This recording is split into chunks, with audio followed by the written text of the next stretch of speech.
થોડી સ્પેસ આપો થઈ જાય છે રૂપિયા પાડે છેડે તમે જો નડો હરા પણ જય ભીમ જય ભીમ જય સંત રવિદાસ ભગવાનની જય ત્રિકમ સાહેબની જય નાથ ગંગાની જય બાપની જય અને છેલ્લે આ નાથ ભગવાનનું સ્વાગત કરી અને બંધારણનો આ જ રોજથી અમલ કરેલ છે થરા ખાતે. બોલો નાથ ગંગાની. આજે તમે બધાને જે સંમતિથી કમિટી બનાવી હતી અને કમિટીએ હેમાભાઈ સાહેબે જણાવ્યું પ્રમાણે નિર્ણયો લીધા છે બરાબર છે એ હું વાંચી સંભળાવું છું બરાબર છે. કોઈ ભૂલચૂક હોય તો માફ કરજો. શ્રી ઓગળ તાલુકા રોહિત સમાજ 21 ગામ પરગડાનું બંધારણ થારા મુકામે 22/2/2026 રવિવારના રોજ સાથે મળી નીચે પ્રમાણે ઠરાવો સર્વસંમતિથી કરેલ છે. જે નીચે પ્રમાણે છે. ઠરાવ નંબર 1, સગપણની વિગત. સગપણ કરવા વધુમાં વધુ 21 માણસોએ જવું. સાથે 11 રૂપિયા શ્રીફળ સાડી અને બંને પક્ષ પાસેથી ગોળના 100 રૂપિયા લેવા અને જમણ એ ગરધણીને સવલત પ્રમાણે આપે. એક જમણ આવનાર વ્યક્તિને ₹10 લેખે માનપાન આપવું. સગાઈનો વ્યવહાર માંડવે કરવાની પણ છૂટ છે અને હારડાની પ્રથા સદંતર બંધ કરવામાં આવે છે. મંજૂર. ચલો હવે ઠરાવ નંબર 2, હાથ ફેરવવા સગપણ વખતે પાંચ સ્ત્રીઓએ જવું અને વળતરમાં કોઈને ઓઢામણું આપવું નહીં. ફક્ત ₹10 લેખે વ્યવહાર કરવો. ઠરાવ નંબર 3, લગ્નની વિગત. લગ્ન લઈને વધુમાં વધુ એટલે 11 થી 21 માણસોએ જવું. લગ્ન લઈને શ્રીફળ, લીલોતરું અને સોપારી અને 51 રૂપિયા. એક જમણ સવલત પ્રમાણે આપશે. ઊભા દિવસે જવું, રાત્રે રોકાણ કરવું નહીં. ઠરાવ નંબર 4, જાનની વિગત. મૃત્યા સાથે 121 વ્યક્તિઓ જાનમાં જવું. વધુમાં વધુ લુણાણીની પ્રથા બંધ કરેલ છે. જાનડીઓની પ્રથા સદંતર બંધ છે. સવારે 9 વાગે જાન આવી જાય અને જાન વખતે ડીજે કે ઢોલ વાજિંત્ર સદંતર બંધ અને કોઈને પણ ના લાવે એમ. વાજિંત્ર લઈને બી જાય ને લાવે બી નહીં. રાતી જગા વખતે રાસ ગરબા પ્રથા ચાલુ છે જેમાં ડીજે કે સાઉન્ડ કે ઢોલ વગાડી શકશે. રાત જગા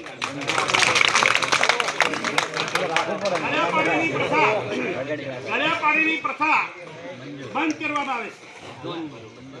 વરને તોરણે કરતી વખતે અબોખામાં ₹101 જાન પક્ષ તરફથી લેવા. એટલે અબોખામ નાખે બરાબર છે. રંભાની પ્રથા સદંતર બંધ. ચોરીના ફેરાના ₹501 વર પક્ષે આપવા. ચોરી ઠારવાના ₹101 વર પક્ષે આપવા. કારણ કે કન્યા પક્ષ વાળો તો પછી એને આપવાનો જ છે. જાનનું જમણ ગરદણીની સગવડ પ્રમાણે એક જમણ આપવું અને ઊભા દાડાની જાનની પ્રથા ચાલુ છે. દેજની વિગત. ₹2142 નો દેજ ભરવો. એન્ટ્રી, હલ્દી રસમ, મહેંદી રસમ સદંતર બંધ કરવામાં આવે. 9 વાગે લખ્યું ને 9 વાગે તો જવાનું ખામે જોવાનું. દીકરી એનો દે જાનનો સમાવ અને વરના બાપે સોનાની બુટ્ટી તેમજ ચાંદીનું મંગળસૂત્ર અને પગના પાયલ કુલ 250 ગ્રામ ચાંદી નો સમાવેશ કરવો. 250 ગ્રામ ચાંદી.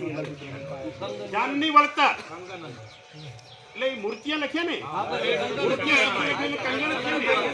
મૂર્તિયા અને બરાબર છે. પછી જાનની વળતર સોનાની નાકની ચૂંક. સાંભળો, સોનાની નાકની ચૂંક, પિત્તળનું બેડું, એક બાજટ અને વેવાઈને પાઘડી અને વિંટરના ₹10 આપવા. ગભા ઢકણાના 51 રૂપિયા આપવા. સગા મેળવિયાને ₹100 100 બંને પક્ષ પાસેથી લઈને આપવા. એટલે એને ₹200 આપવાના. માંડવા જોવાની પ્રથા સદંતર બંધ. જાનમાં કોઈ પણ વ્યક્તિએ કેફી પદાર્થનું સેવન કરીને કોઈએ આવવું નહીં. લગ્નમાં વાસણો કે ભેટ પ્રથા સદંતર બંધ કરવામાં આવે છે. મામેરા પ્રથા ઓછામાં ઓછું 11,000 અને વધુમાં વધુ 1,51,000 રૂપિયા રોકડા આપવા. વેવાઈની પાઘડીની છૂટ છે. દીકરી જમાઈ ભાણિયાઓને કપડાં અને ઓઢામણાની પ્રથા બંધ છે અને રોકડ વ્યવહાર કરવો. એના ભાઈઓનો જીવ હોય. હવે પુનઃલગ્નની વિગત એટલે સાધનાની વિગત. આણું ચડવા આવે ત્યારે મંગળસૂત્ર ચાંદીનું અને સોનાની બુટ્ટી, પાયલ તથા ચાંદરી ચાંદી તેમજ દેજ 1142. મૂર્તિયા વગર વધુમાં વધુ 25 વ્યક્તિએ આણું ચડવા આવવું. કન્યા પક્ષે આવનાર માણસ પૈકી સગા વેવાઈને પાઘડી અને વીંટીના રૂપિયા 10 તેમજ બાકીના મહેમાનોને રૂપિયા 10 લેખે આપવા. મૂર્તિયાને ઉજવણી પેટે 100 રૂપિયા રોકડા આપવા. સગપણ તોડવાની વિગત. મૂર્તિઓ કન્યાને ના ગમાડતો હોય તો સગપણ તોડવાના રૂપિયા 51,000 મૂર્તિયાનો બાપ પાસેથી લેવા.